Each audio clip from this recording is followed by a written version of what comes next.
is one thing special about the band, though. My son's in it. Danny's 16. A couple of years ago, he was 6.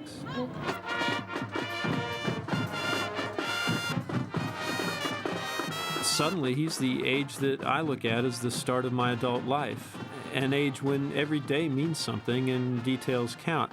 I still remember those days with all their twists and turns, their heartaches, even boredom.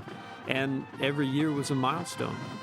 When I turned 16, I didn't just get older. I thought I'd entered another universe. Now that I'm in my 40s, time's measured in decades. I mean, who cares whether you're 36 or 37? It's whether you're in your 30s, 40s, or 50s that counts.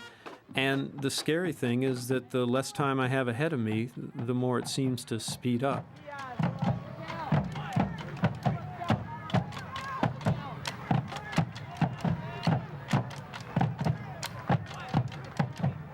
For Danny, time exploded when he was 7. That's the year his brother Michael died.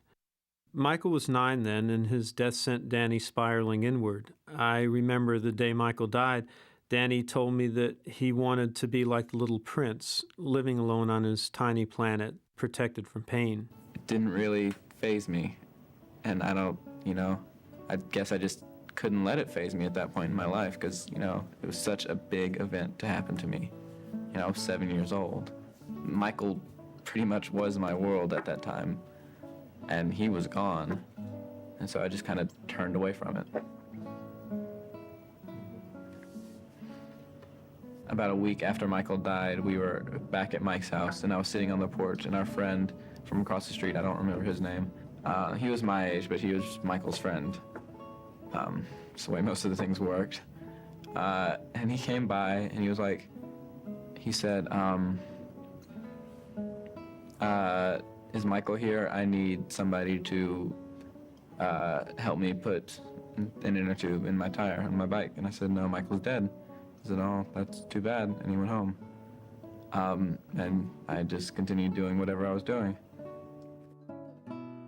And that's pretty much what characterized Danny for years. He, all through middle school and even into his first year in high school, he just protected himself emotionally.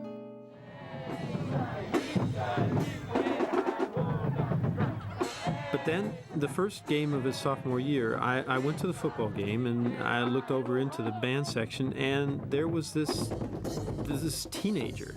He was laughing. He had friends. He was dancing. I had never ever seen Danny dance before.